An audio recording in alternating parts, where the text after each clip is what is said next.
එහෙනම් ටියුට් එක පුතේ ගන්න අපි පළවෙනි පාඩම පටන් ගමු. හරි.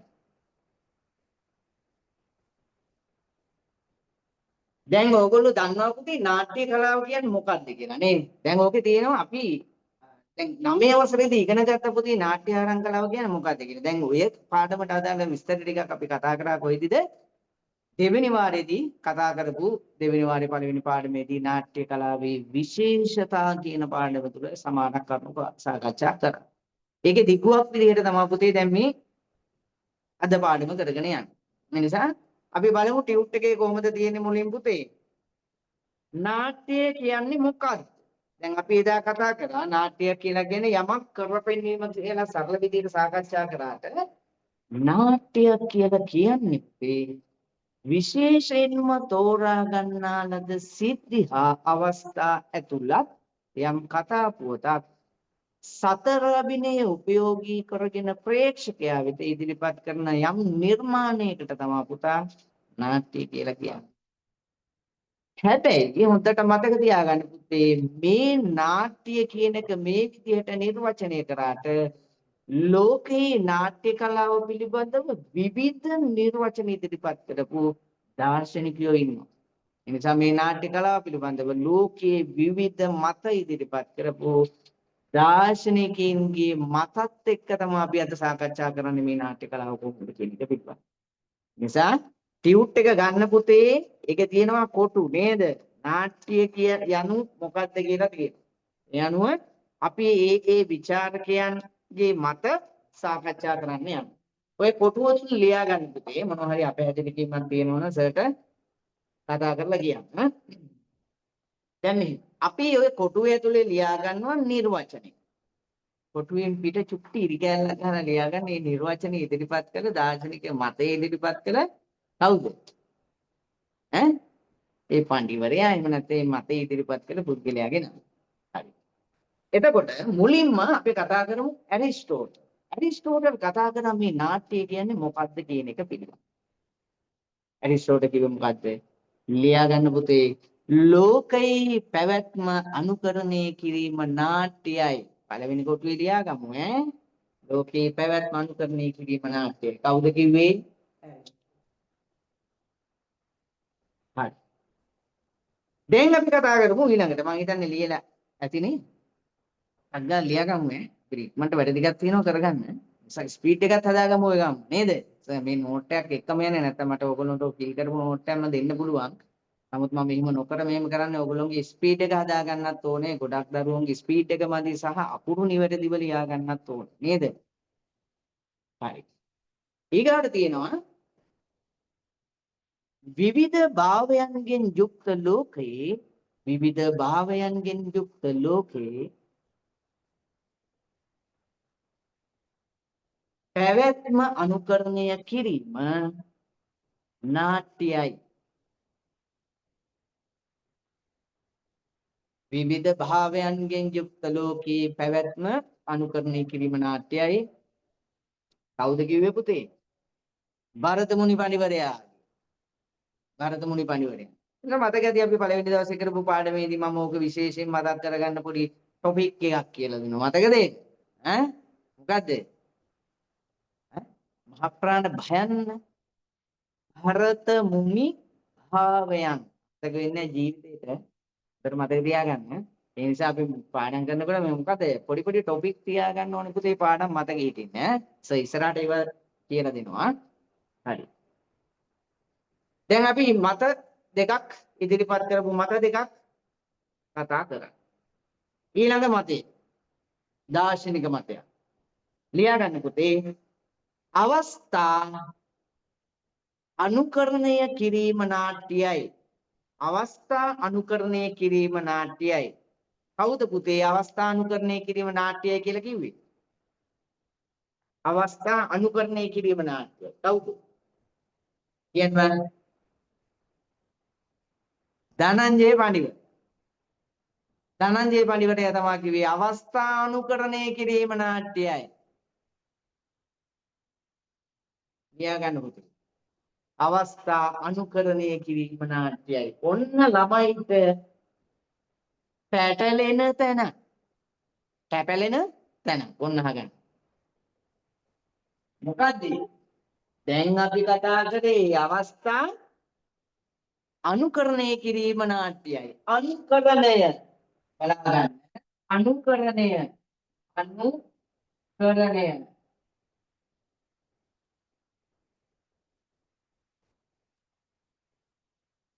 අනුකරණ. අවස්ථානුකරණය කිරීම ධනංජය පඩිවරය නම් ඒ හා සමාන වචනයක් තියෙනවා පුතේ තව. ඒ තමයි අවස්ථා නිරූපණය කිරීම. අනුකරණය. ওই දෙක පටලැවෙනවා ගොඩක් ළමයිට. අවස්ථාව අනුකරණය කියන එකයි අවස්ථා නිරූපණය කියන එක. ඒකට අවස්ථා අනුකරණය කිරීම නාට්‍යය කියලා කිව්වේ ධනංජය පඬිවරයා. ඊගාට අවස්ථා නිරූපණය කිරීම නාට්‍යයයි. කවුද කිව්වේ? කවුද? විශ්වනාත් පඬිවරයා. කවුද පුතේ? විශ්වනාත් පඬිවරයා. ඕ පුතේ අර කෙටි ප්‍රශ්න 40ක් තියෙනවනේ. ඒ ප්‍රශ්න 40 ඇතුළට තමයි ওই ටික ඉන්නේ. ඒ නිසා ඔවා පොඩ්ඩක් ඔළුවේ තියාගන්න ඕනේ. අනිත් එක තමයි අද කරන පාඩම පුතා අද බලා ගන්න ඕනේ. නැත්තම් සර් විස්තර කරන දේවල් ටික ඔළුවෙන් යන්න පුළුවන්. නිසා මම කිව්වේ මේ මැච් එක දිනන්න ඕනේ නේද? දිනන්න ඕන පුතා ලොවෙත් නැති වෙන්න. ඒ නිසා ලොවෙත් නැති වෙන්න ගේම් එකක් ගහන්න ඕනේ ඉස්සරහා කාලේ. නිසා හරි. තව තියෙනවා නාට්‍ය කලාව පිළිබඳ විවිධ මත ඉදිරිපත් කළ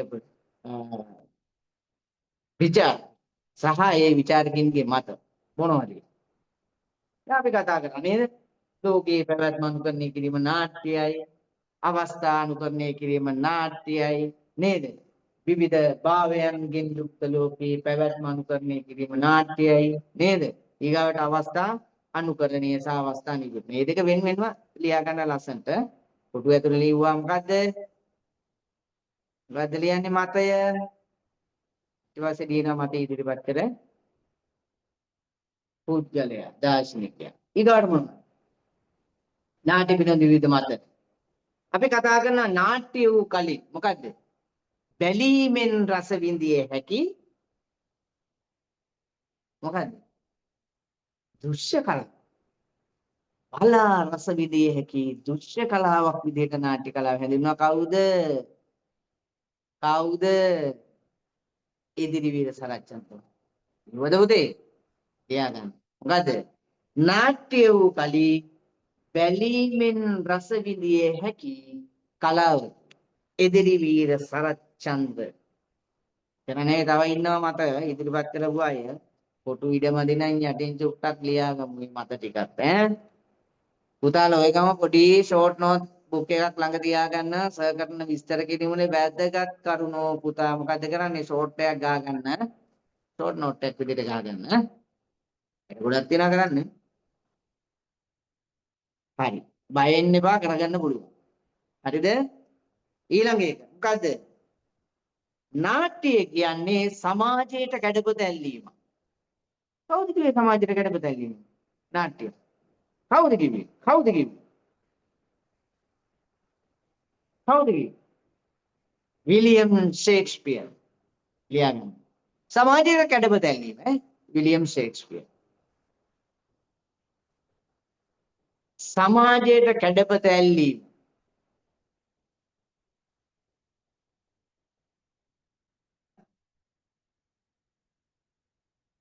මොකද්ද පියදු කලින් කිව්ව එක ලියා ගන්න බැරි වුණාද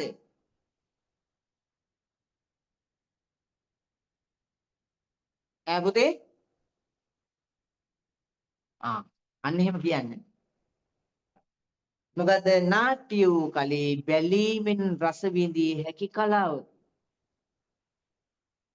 බැලීමෙන් රස විඳිය හැකි කලාවකි කවුද කිව්වේ එදිරිවීර සරච්චන්ද්‍ර මහත්තයා බැලීමෙන් රස විඳිය හැකි කලාවක් කියලා හරිද පුතේ හරි නේද මොන හරි ප්‍රශ්නයක් තිබුණොත් කියන්න අනිත් දරුවෝත් ඉන්නවනේ සම්බන්ධ වෙලා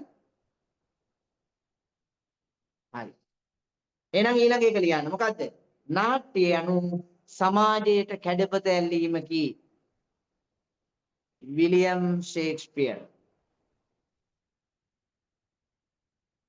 සමාජයට කැඩපත ඇල්ලීම මම ඕවා පුතේ ඔය නෝට් එක ඉවුනාට පස්සේ සරලව පැහැදිලි කිරීමක් කරනවා. ඊළඟ එක ලියන්න. නාට්‍ය ජීවිතයේ පිටපතකි. නාට්‍ය කියන්නේ ජීවිතයේ පිටපතකි. සිරිත් සිරිත්වල කැඩපතකි. කවුද කිව්වේ? ජීවිතයේ පිටපතකි සිරිත් සිරිත්වල කැඩපතකි. කවුද කිව්වේ? එල්බයිස් නිකෝල්. එල්බයිස් නිකෝල් කිව්වා පුතා. මොකද්ද? ජීවිතේ පිටපතකි සිරිත් සිරිත්වල කැඩපතකි. හරි. සිරිත් සිරිත්වල කැඩපත.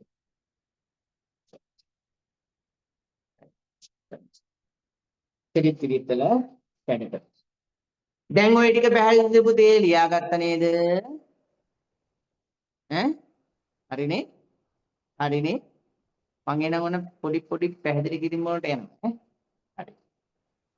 මුලින්ම ඊට පස්සේ කියන්න නාට්‍ය යනු ජීවිතයේ පිටපතකි සිරිත් සිරිත් වල කැඩපතකි. සිරිත් සිරිත් වල කැඩපතකි. මං හිතනවා හරි කියලා. හරි නේද? දැන් මම පැහැදිලි කරන්න.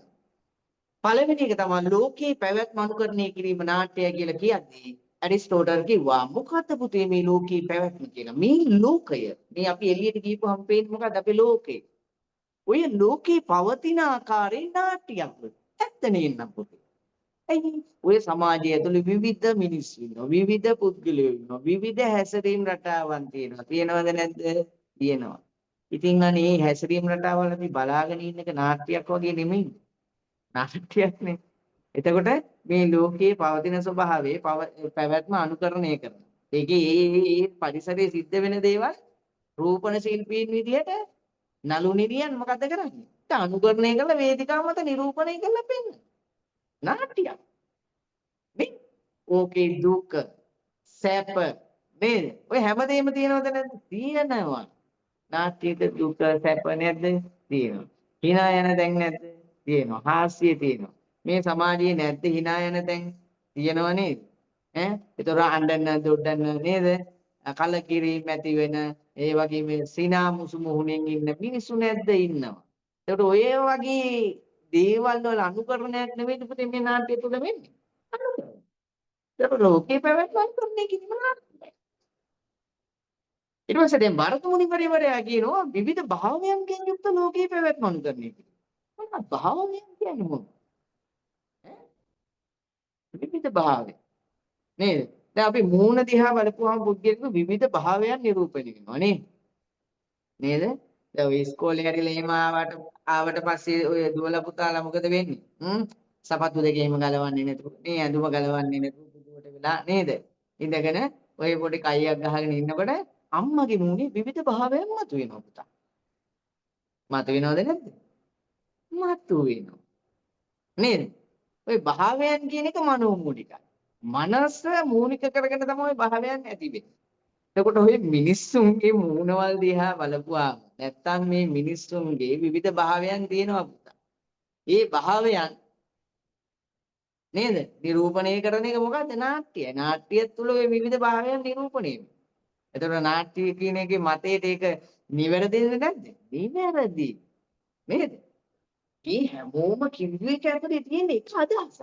හැබැයි විවිධ විදිහට කියලා තියෙනවා. නේ?